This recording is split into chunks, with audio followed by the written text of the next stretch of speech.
अस्सलाम वालेकुम। उम्मीद है कि आप सब खैरियत से होंगे, जहाँ भी होंगे खुश होंगे, खैर होंगे। सोशल मीडिया पे आपने जो चर्चा देखी होगी, ट्विटर से लेके फेसबुक, व्हाट्सएप, एक ही बात गूंज रही है कि इस ऑफिसर रिजल्ट्स और वहाँ मीडिया का हुजूम। यही होता है कुछ सालों से कि इंसान कामयाब नहीं हुआ, इसके पीछे मीडिया लगी रहती है, 2-3 दिन का चर्चाएं फिर रहती है।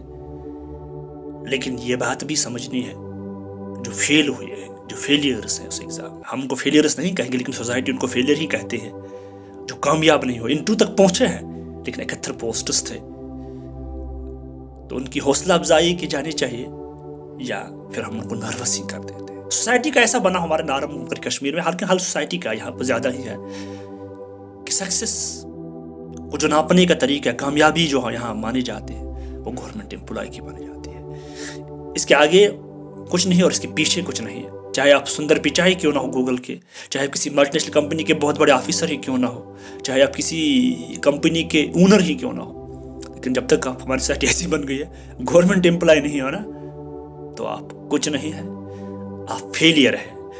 और दुख यही होता है, कितने नौजवान इस वक्त मेहनत कर रहे हैं क्योंकि नौकरियां बहुत कम है, लेकिन पॉसिबल भी नहीं है कि हर किसी को गवर्नमेंट नौकरी मिल जाए। और this is division of labour, हर कोई ऑफिसर नहीं बन सकता है, किसी को डॉक्टर बनना है, किसी को इंजीनियर बनना है, हर शोबे में आना है और किसी को काम भी करना है, तब ये दुनिया चलेगी और तब समाज भी चलेगा। लेकिन अफसोस ये है कि यहाँ पे हमारी अपने भी हैं जो पेरेंट्स भी नहीं समझ पाते हैं या उनके रिश्तेदार नहीं समझ पाते हैं। सोसाइटी को ऐसा फ्रेम किया गया है और फिर जब ये रिजल्ट्स आते हैं ना तो एक मुसीबत ये खड़ी होती है, जितने भी बच्चे पढ़ते हैं, जो काम मतलब उस वक्त मेहनत कर रहे हैं, जिनका किसी वजह से नहीं हुआ है, कम पॉइंट्स की वजह से, उनको फिर वो ताने सुनने पड़ते हैं। ये एक अफसोसनाक है हमारी सोसाइटी में। और जो बच्चे फिर उनके घर वाले उनको बुरी नज़र से देखते हैं, उनके हमसाय उनको बुरी नज़र से देखते हैं, उनको फेलियर के तौर पर देखते हैं, और ये हमारी सोसाइटी का एक नासूर बन चुका है। और फिर इसी की वजह से हमारे जितने भी नौजवान हैं, जितने भी एस्पायरेंट्स, वो डिप्रेशन के शिकार होते हैं, कोई सुसाइड कर लेते हैं, क्योंकि सोसाइटी ने एक पैरामीटर्स यहाँ खड़े किए हैं कि अगर आपके पास गवर्नमेंट मुलाजमत नहीं है, अगर आप गवर्नमेंट एम्प्लॉय नहीं बन जाएंगे, जितना भी आप कितने भी काबिल हो, आप कितने ज़हीन हो, लेकिन आपकी जो सक्सेस या आपकी काबिलियत के जो पैरामीटर्स उन्होंने तय किए वो है कि अगर आप गवर्नमेंट एम्प्लॉय बन गए हैं तो आप एक काबिल इंसान है, आप ब्रिलियंट है, आप इंटेलिजेंट है, अगर नहीं है तो आप निकम्मे हैं। ये पैरामीटर्स तय किए हैं। हालांकि हमारे यहाँ नौजवान ने बहुत सारी शोबों में बहुत सारी तरक्की की है और इस वक्त दुनिया के किसी भी कोने में कश्मीर के नौजवान हैं, लेकिन उनका नामो निशान कहीं नहीं है। लेकिन हमारे यहाँ मीडिया का जो हाइप रहता है, हालांकि इससे पहले असिस्टेंट प्रोफेसर की पोस्ट निकली है, वो सबसे टफेस्ट एग्जाम भी, वो भी एक टफेस्ट एग्जाम है, लेवल 10 का है, लेकिन किसी ने उनकी सराहना नहीं की। कभी आपने सोशल मीडिया पे उनकी चर्चाएं नहीं देखेंगी। बहुत सारे बाहर फेलोशिप्स पे जाते हैं, बड़े बड़े फेलोशिप्स हासिल करते हैं, हालांकि वहाँ लाखों की कैंडिडेट्स होते हैं करना, लेकिन कभी उनकी सराहना आज तक किसी ने नहीं की।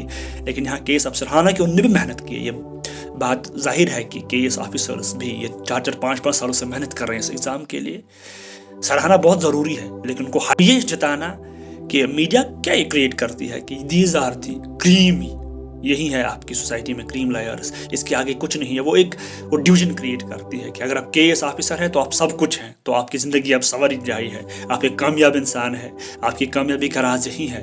अगर आप इससे नीचे हैं तो आप निकम्मे हैं, तो आप किसी के लायक नहीं है।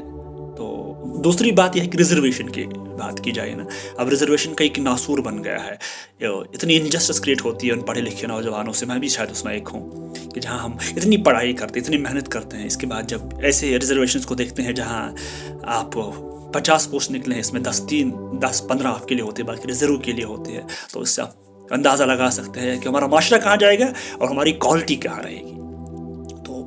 अफसोस है, लेकिन इस वक्त यही है कि उनको भी मुबारकबाद है जो नहीं हुए हैं। हमें उनके हौसले पस्त नहीं होने चाहिए। अल्लाह ताला कहते हैं कि हर अंधेरे के बाद उजाला है हर किसी की, क्योंकि रिज़्क़ एक ऐसी चीज़ है, मैं हमेशा कहता हूँ कि रिज़्क़ डिज़र्विंग को नहीं मिलता। ये अलग बात है कि रिज़्क़ और मौत किसी को पता नहीं है, किसी को कहीं भी मिल सकती है, आपने अंदाज़ा भी नहीं किया हो जाता है, आपको आपके वहम गुमान में भी वो नहीं होगी जहाँ से आपको रिज़्क़ मिलेगा।